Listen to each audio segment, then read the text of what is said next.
أعوذ بالله من الشيطان الرجيم بسم الله الرحمن الرحيم نحمده ونصلي على رسوله الكريم أما بعد.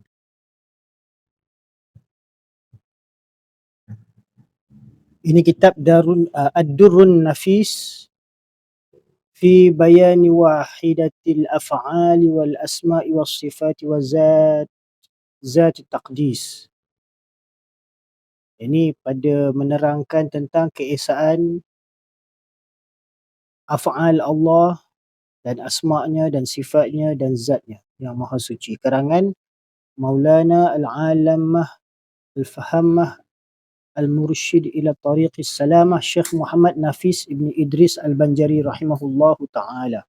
Kita tengok pada Al-Faslu Sani fi bayani Tauhidil Asma'. Bermula fasal yang kedua pada menyatakan Tauhid Al-Asma'. Sebelum ni kita pada fasal yang pertama kita telah jelaskan pada menerangkan Tauhid Al-Af'al, iaitu mengesakan perbuatan. Segala perbuatan tu adalah daripada perbuatan Allah Subhanahu Wa Taala. Ini pada fasal yang kedua bayan menerangkan tentang mengesakan pada menyatakan Tauhid Al-Asma', artinya mengesakan Allah Taala pada segala nama. Asma' artinya nama, jamak bagi isim, ya. Yang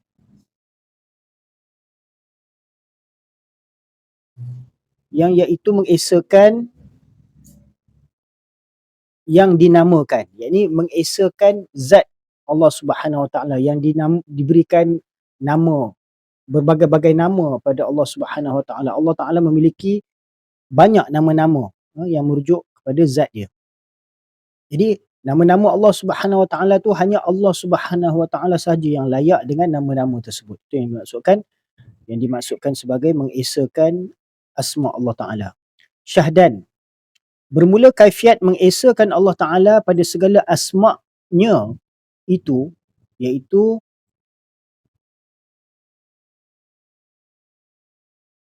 seperti mana bahawa engkau pandang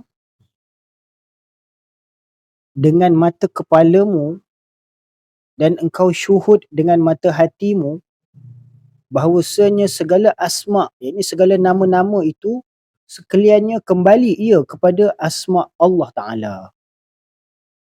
Yakni segala yang bernama di dalam alam ini, ada segala macam jenis makhluk-makhluk yang mempunyai nama-nama itu, ya. Yakni segala yang bernama di dalam alam ini sekaliannya mazhar asma' itu. Yakni mazhar artinya apa? Tempat menzahirkan nama-nama Allah Subhanahu Wa Taala.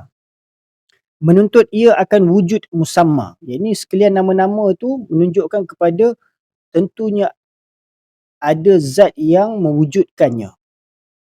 Maka tiada yang mewujud itu pada hakikat hanya Allah Ta'ala sendirinya jua.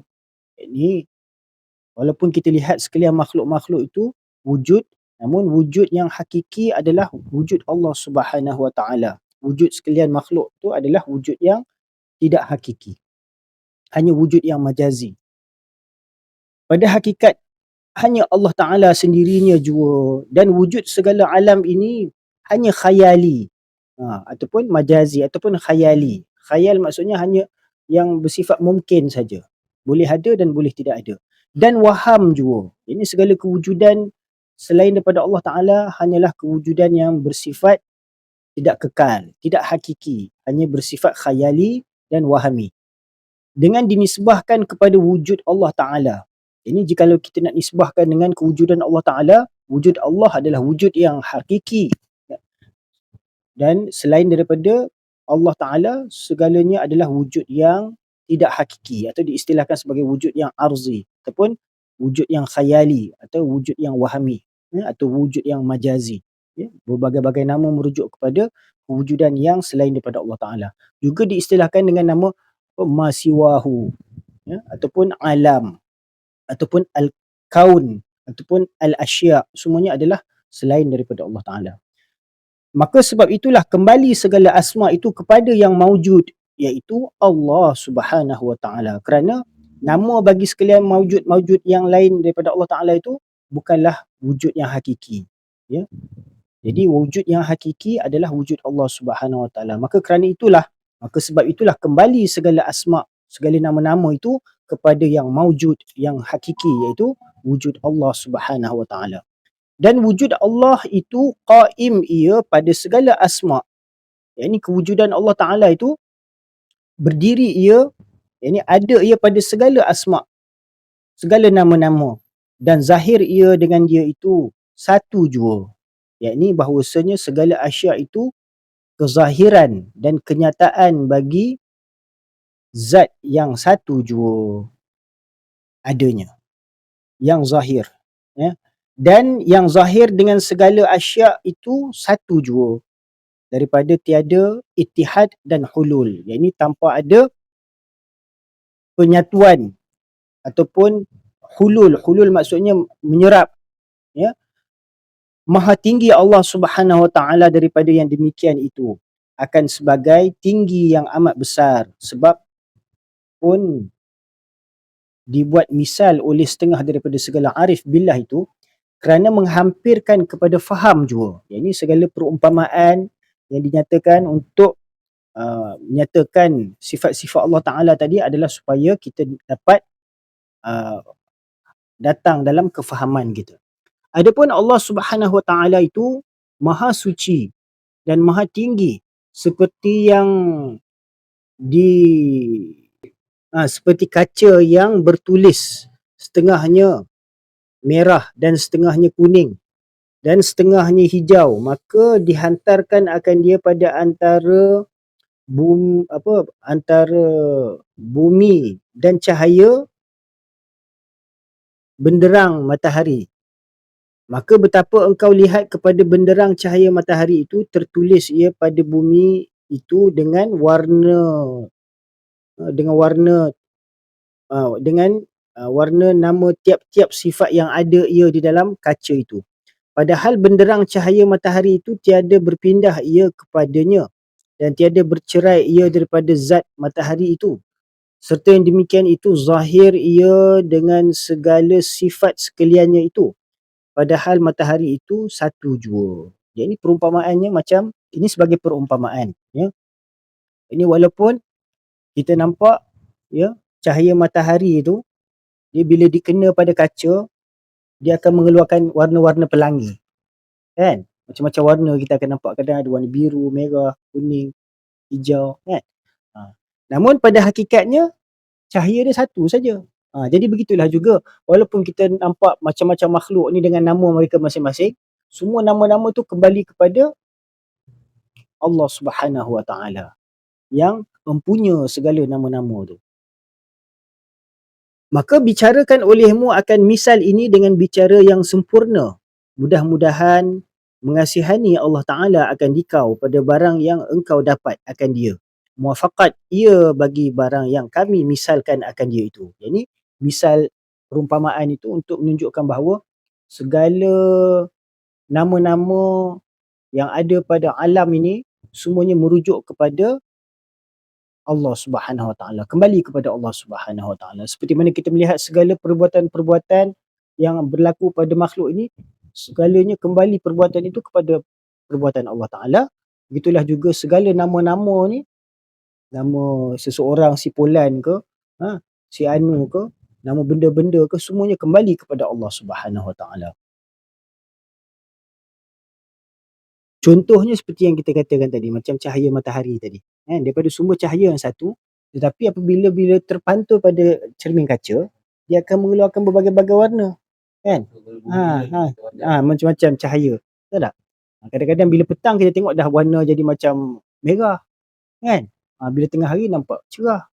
Jadi cahaya dia satu saja. Jadi begitulah juga, itu sebagai perumpamaan, sebagai misalan.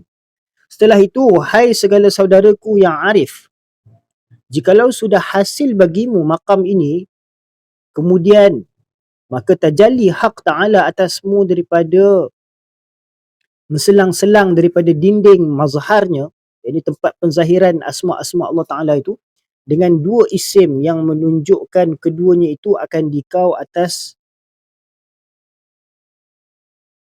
apa? bangsa segala mazharnya itu di dalam diri ahadiyat Allah Ta'ala. Kata Syekhuna Al-Alim Al-Allamah, hmm? Allah. Ha. Al-Muwaffiq Maulana Syekh Abdullah Ibn Hijazi Al-Tawkawi Al-Misri rahimahullah di dalam syarah Wirdus Sihr, apabila tajalli Allah Ta'ala dengan asma'nya zahir, iaitu tajalli tu maksudnya apabila berlaku penzahiran tu, apabila terzahirnya, ya, apabila terzahirnya tajalli Allah Ta'ala dengan asma'nya zahir atas hambanya, nescaya melihat ia akan segala akwan ini, iaitu sekalian makhluk ini, sekalian alam ini, sekaliannya diri hak Ta'ala. Ini apabila seseorang tu dia merenung kepada segala asma' tu, dilihat semua nama-nama tu kembali kepada Allah Subhanahu Wa Ta'ala, maka dia akan mencapai fana tadi, ya. Dia akan melihat bahawa segala akwan ini, segala makhluk ni sekaliannya adalah diri hak Ta'ala. Artinya daripada sekira-kira zahir akwan itu dengan dia, dan berdiri akwan itu dengan qayyumiyahnya, iaitu dengan sifat berdirinya Allah Subhanahu Wa Ta'ala, dan kekalnya, dan bahawasanya tiada bagi akwan itu wujud sendirinya, dan lagi tiada kuasa ia pada membezakan antara suatu daripada segala akwan ini.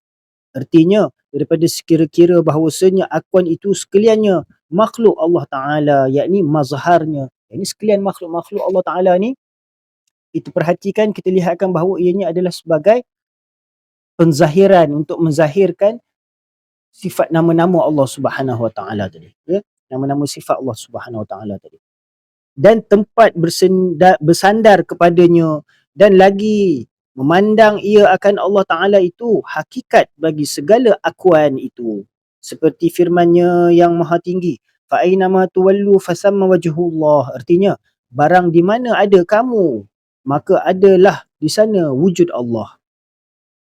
Yakni barang ke mana engkau hadapkan akan muka kamu, atau hati kamu, atau rohmu, atau akalmu, adalah di sana wujud Allah. Itu yang dimaksudkan fa'ainama tuwallu fasamma wajhullah. Walau ke mana kita hadapkan pandangan kita, rohani kita, atau hati kita, atau wajah kita, atau akal fikiran kita, di sana tetap ada kewujudan Allah Subhanahu Wa Ta'ala. Syahdan, ketika itulah terkadang keluar syatah daripada lidah hamba itu. Yakni syatah tu macam artinya latahan, melatah daripada lidah hamba itu, yakni mengeluarkan perkataan yang tiada ada redha oleh syarak, maka iaitu bahaya musyahadah, ya. Lebihlah kerana terdinding ia daripada memandang akuan ini dengan sebab memandang wujud Allah yang mutlak. Ini kadang-kadang bila dia dah melihat semua nama-nama tu semuanya adalah kembali kepada Allah Ta'ala, itu yang kadang-kadang keluar latahan Allah, semuanya Allah, kan. Jadi perkataan macam tu kita tak boleh nak zahirkan dengan lidah kita, biar dengan hati kita melihat cukup, kita ucapkan dengan hati, kita tasdikkan kebenaran. Sebab apa? Kalau terkeluar tu maknanya kita kena istighfar cepat-cepat lah. Jangan kita keluarkan depan orang ramai. Faham tak? Sebab tu ni dia macam melatah tu, tak apa, dimaafkan. Tapi jangan sampai kita jadikan iktikad tu Allah, ni Allah. Dinding kita nak tunjuk semua Allah, kan. Jadi itu macam orang yang dah fana, dia tak boleh nak kawal dia punya makrifat dia tu. Makrifat tu sepatutnya disimpan kat dalam. Kita melihat bahawa semua ni ada takluk dengan Allah Subhanahu Wa Ta'ala. Faham tak? Sifat dia ujian tu laju dah tahu. Contoh sebenarnya kan. Teratah lah. Pintu tu buka, saya jalan, pintu tu buka, saya tarik. Allah macam tu tak apa. Tengok je tahu ujian, customer kat belakang. Apa ni bagus lah. Ingat Allah apa semua. Alah, lepas tu dia tengok ada digital tu pula dekat apa ni pun sikit. Betul je dah dia. Sifat betul lah, tu ingat dia. Tak apa, macam tu tak apa. Dia itu maknanya kita ingat Allah Ta'ala dalam setiap latahan kita. Ini maksudnya dia melatah, mengeluarkan perkataan yang mana itu bukit tu Allah, kan. Jubah aku Allah, badan aku ni semua Allah. Sebab apa? Dia melihat semua nama-nama benda tu semuanya kembali kepada Allah. Faham tak? Jadi ahwal-ahwal macam tu hendaklah dijaga supaya jangan keluar perkataan tu daripada lidah kita, perkataan tidak diredai oleh syarak. Kan? Tak boleh kita nak menisbahkan dinding tu Allah, bukit tu Allah, kan? Walaupun pada hakikatnya kita melihat semua nama-nama benda tu semuanya Allah. Jadi itu makrifat yang perlu kita simpan dalam sir kita, dalam rahsia hati kita, dalam kefahaman kita. Jadi artinya barang apa, barang mana fa aina matwalu fasamma wajhullah, ya. Yakni barang ke mana engkau hadapkan akan muka kamu atau hati kamu atau roh kamu atau akal kamu adalah di sana wujud Allah. Syahadan ketika itulah terkadang keluar syatah daripada lidah hamba itu, yakni mengeluarkan perkataan yang tiada diredha oleh syarak. Maka iaitu bahaya musyahadah apa ni, lebihlah kerana terdinding ia daripada memandang akuan ini dengan sebab memandang wujud Allah Ta'ala yang mutlak. Ini disebabkan dia hanya memandang kepada Allah sampai dia tak nampak dah wujudan makhluk tu. Wujud makhluk tu pun dia nampak sebagai Allah. Itu yang jadi bahaya tadi. Seperti kata Syekh Abdul Karim Al-Jalili, qaddasallahu sirrahu, bermula terdinding hamba daripada memandang makhluk dengan sebab memandang ia akan hak Ta'ala. Maka iaitu menjadikan hamba itu apa ni, tiada melihat apa, tiada yang mewujud di dalam wujud ini melainkan wujud Allah Ta'ala. Ini disebabkan dia hanya memfokuskan tumpuan pandangan itu kepada Allah Ta'ala, maka dilihat tiada yang mewujud di dalam alam ini melainkan wujud Allah Ta'ala jua semata-mata. Bermula yang demikian itu kerana adalah apa ni, mabuknya, disebabkan dia mabuk melihat, memandang kepada Allah Ta'ala tadi kan, memikirkan segala nama tu semua nama Allah, sekalian perbuatan tu sekalian perbuatan Allah, maka mabuk di dalam melihat tu, fana lah. Itulah. Dan ghaibnya seperti barang yang telah jatuh bagi halaj, macam apa kisah Al-Halaj, disebabkan dia mabuk dalam memandang Allah Ta'ala tadi sehingga terkeluar daripada perkataan lidah dia tu, aku Al-Haq. Kan? Jadi itu yang menjadi fitnah tadi tu. Padahal itu rahsia yang perlu disimpan dalam hati, melihat semua tu adalah hak, kan? Jadi itu menjadi fitnah tu. Seperti barang yang jatuh bagi halaj. Maka perkataan orang yang mabuk itu tiada boleh diperpegang. Intiha, habis. Jadi orang yang mabuk fana dalam mengingati Allah, tak boleh kita nak ambil kata-kata dia tu nak pegang, kan? Dia cakap tu dalam keadaan dia hanya menumpukan fikiran dia hanya kepada Allah, sehingga benda yang bertentangan dengan syarak. Maka sebab itulah kata Sultanul Awliya Maulana Syekh Muhammad Abdul Qadir Al-Jailani qaddasallahu sirrahu, jikalau halaj itu ada ia daripada masaku, nescaya aku ambil akan dia dengan tanganku, yakni aku apa ni, akan keluarkan orang yang hendak membunuh dia itu. Intaha. Ini kata Syekh Abdul Qadir Jalani, kalau dia ada pada zaman Al-Halaj tu, dia akan selamatkan Al-Halaj tu dan bawa dia keluar supaya daripada ahwal mabuk dia tu. Bermula yang pertama daripada dua isim, seperti isimnya jami', artinya yang menghimpunkan. Jadi nama-nama Allah Subhanahu Wa Taala tu ada yang bersifat jami'. Jami' artinya yang menghimpunkan, iaitu menghimpunkan bagi sekalian mazhar ini, iaitu syuhud al-kasrah fil wahdah, yakni memandang yang banyak di dalam yang satu, yakni dipandang yang banyak pada yang satu. Muradnya sekalian alam ini daripada zat Allah Ta'ala, satu jua, tiada daripada yang lain. Yakni dia melihat sekalian alam ini, walaupun dipandang langit, bumi, bulan, bintang, sekalian alam ni, namun perhatiannya hanya kepada satu jua. Ini syuhudul wahdah, syuhudul kasrah fil wahdah. Dia melihat semua tu di dalam keesaan zat Allah Subhanahu Wa Taala, wujud Allah Subhanahu Wa Taala. Dan yang kedua daripada dua isim itu seperti isimnya mani', yakni yang bersifat menegahkan. Artinya yang menegahkan dengan zatnya itu bagi segala mazharnya, itu zahir ia daripada yang lainnya. bermula muradnya itu daripada zat Allah Ta'ala jua, terbitnya sekalian alam ini, tiada daripada lainnya, iaitu syuhud al-wahdah fil kasrah, yakni memandang yang satu di dalam yang banyak. Jadi memandang yang banyak di dalam yang satu. Ini memandang yang satu di dalam yang banyak, yakni pandang yang satu pada yang banyak. Artinya daripada zat Allah Ta'ala jua terbitnya sekalian alam ini. Maka adalah hasilnya adalah dilalah, yakni yang menunjukkan dua isim itu terhimpun sekalian alam ini kepada Allah Ta'ala dan tertegah daripada lainnya, yakni permulaan daripada Allah Ta'ala jua, dan kesudahannya pun kembali kepada Allah Ta'ala jua. Seperti firman Allah Ta'ala, walillahil amru wa ilaihi turja'un. Walillahil amr, walillahil amri wa ilaihi turja'un. Ya. Artinya, dan bagi Allah Ta'ala jua permulaan segala pekerjaan dan kepadanya dikembali mereka itu. Setelah itu, maka apabila engkau pandang bahawasanya yang murah itu daripada Allah Ta'ala, yakni segala sifat pemurah itu daripada Allah Ta'ala jua, dan yang zahir pada hamba itu mazhar isimnya yang bernama Karim jua. Dan demikian lagi apabila engkau lihat akan seorang yang sabar ia daripada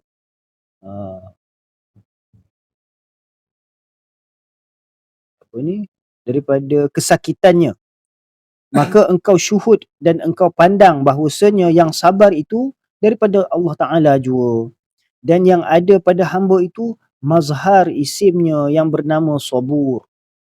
Kerana Karim dan sabur itu keduanya isim Allah Ta'ala, dan seperti demikian itulah tiap-tiap orang yang bernama dengan barang nama ada ia, maka adalah sekaliannya itu engkau syuhud dan engkau pandang mazhar asma' Allah Ta'ala jua.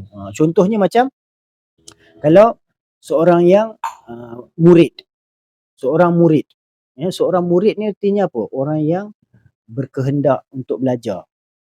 Jadi dia menzahirkan sifat iradat, kehendak.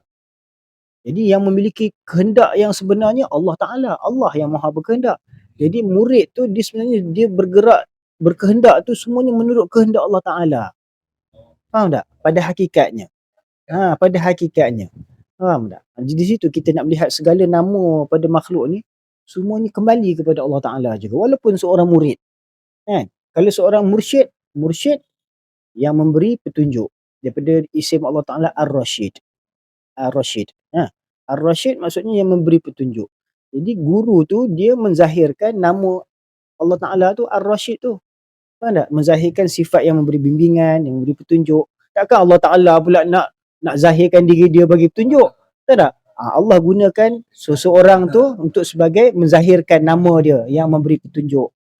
Kan? Sebagaimana dia menzahirkan tajalli nama dia, sifat iradat dia tadi kepada murid tadi, maka murid tu dia bergerak nak mencari ilmu mengenai Allah Ta'ala dengan kehendak daripada Allah Subhanahu Wa Ta'ala. Setiap makhluk ni dia menzahirkan nama-nama Allah Subhanahu Wa Ta'ala. Cuma kita nak perhatikan satu-satu.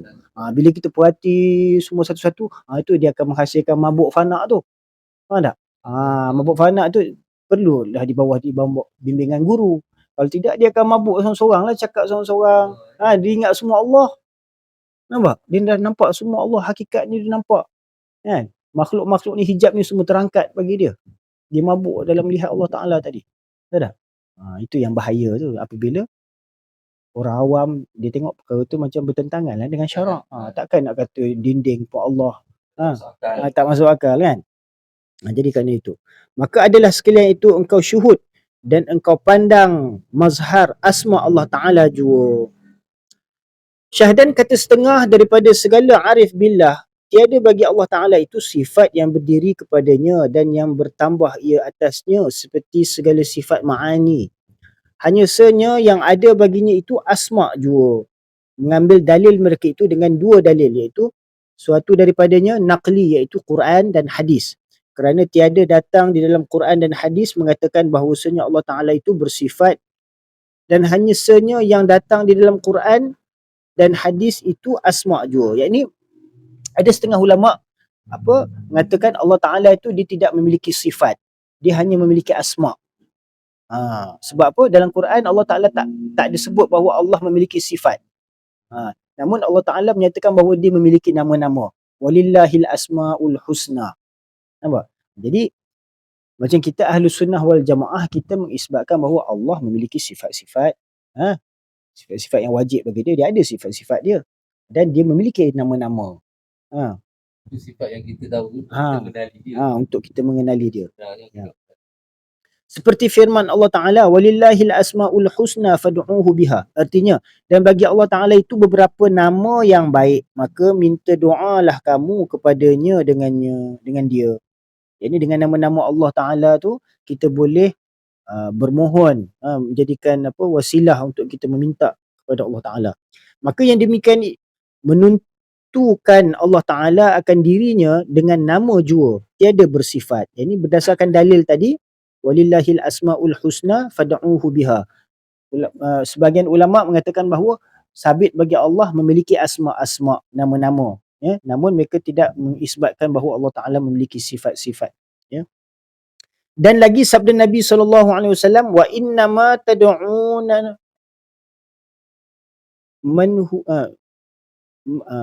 man huwa sami'un basir mutakallimun wa huwa ma'akum aynama kuntum. Artinya, dan hanya senya yang kamu seru itu Tuhan yang mendengar, lagi amat melihat, lagi yang berkata-kata, padahal ia serta kamu. Dia serta kamu barang di mana ada kamu. Dan keduanya daripadanya dalil aqli. Tadi dalil naqli daripada Al-Quran dan hadis. Sekarang daripada dalil-dalil akal pula. Dalil aqli iaitu pada akal bahawasanya Allah Ta'ala itu jikalau ada ia bersifat, nescaya adalah ia majhul. Kerana tiada yang disifatkan itu melainkan yang majhul. Ini jikalau Allah Ta'ala itu memiliki sifat, nescaya Allah Ta'ala itu adalah zat yang tidak dikenali. Sebab apa? Sifat-sifat itu untuk memperkenalkan zat, maksudnya. Kerana tiada yang disifatkan itu melainkan yang majhul. Bermula Allah Ta'ala itu terlebih makrifat daripada segala makrifat. Sedangkan Allah Subhanahu Wa Ta'ala itu adalah yang paling dikenali daripada segala perkara-perkara yang patut dikenali. Tiada berkehendak ia kepada sifat. Yang ini Allah Ta'ala tidak bergantung dengan sifat. Yang mengenal dia iaitu Maha Suci Allah Ta'ala itu daripada bersifat dengan sebab makna yang demikian itu. Dan lagi pula, betapa disifatkan Allah Ta'ala itu padahal ia menyucikan dirinya daripada bersifat itu dengan nas Quran dan hadis yang tersebut itu. Syahadan makam inilah, yakni makam Tauhid Al-Asma'. Makam yang dua daripada segala makam arifin. Jadi makam yang pertama itu Tauhid Al-Af'al, Tauhid mengesakan pada perbuatan, mengesakan Allah Ta'ala pada perbuatan. Ini adalah makam yang kedua, mengesakan Allah Ta'ala pada segala nama-nama. Makam inilah, yakni makam Tauhid Al-Asma', makam yang kedua daripada segala makam arifin, yang dianugerahkan Allah Ta'ala kepada segala orang yang salikin atau kepada yang lainnya seperti majzub, ini orang-orang yang mendapat tarikan jazbah umpamanya. Dan makam inilah natijah, yakni kesan, hasil, artinya faedah dan samrah makam yang pertama. Yakni sesudah seseorang salik itu menempuh makam yang pertama, Tauhid Al-Af'al, mengesakan Allah pada segala perbuatan, maka dia akan menempuh pada makam yang kedua ini, iaitu mengesakan Allah pada segala nama-nama. Tauhid Al-Asma'. Dan samrah makam yang pertama, yakni kesan daripada makam yang pertama tadi apabila telah tersempurna penghasilan dia melihat segala af'al perbuatan itu daripada Allah, maka dia akan dibawa kepada makam yang kedua ini, iaitu makam orang yang sentiasa memandang wahdatul af'al. Itu makam yang pertama. Dan ialah yang menyampaikan akan dikau kepada makam yang di atas, iaitu Tauhid As-Sifat, iaitu makam yang ketiga daripada segala makam arifin. Jadi dengan kita menempuh makam yang pertama Tauhid Al-Af'al, maka kita akan dibawa kepada maqam yang kedua, itu tauhid al-asma'. Setelah kita sempurna melihat segala asma'-asma' itu fana kita, di dalam tauhid al-asma', itulah yang akan membawa kita kepada melihat tauhid as-sifat, ya. Kerana setiap nama-nama Allah Ta'ala itu, dia menerangkan tentang sifat-sifat Allah Ta'ala yang tertentu, ya. Jadi kerana itu, kita Ahlus Sunnah wal Jamaah, kita mengisbatkan asma' dan sifat bagi Allah Subhanahu Wa Ta'ala. Yang ini Allah memiliki nama-nama dan Allah Ta'ala memiliki sifat-sifat, ya. Jadi habis perbahasan kita tentang fasal yang kedua berkenaan tauhid al-asma'. InsyaAllah nanti kita akan sambung kepada al-faslus salis fi bayani tauhidis sifat, iaitu fasal yang ketiga pada menerangkan tauhid sifat Allah Subhanahu Wa Ta'ala. Aqulu qawli hadza astaghfirullah li wa liwalidayya wa lil muslimina wal muslimat wal mu'minina wal mu'minat al ahya'i minhum wal amwat bi rahmatika ya arhamar rahimin. Sallallahu ala sayyidina Muhammadin wa ala alihi wa sahbihi ajma'in. Subhana rabbika rabbil izzati amma yasifun wa salamun ala al mursalin. Walhamdulillahi rabbil alamin.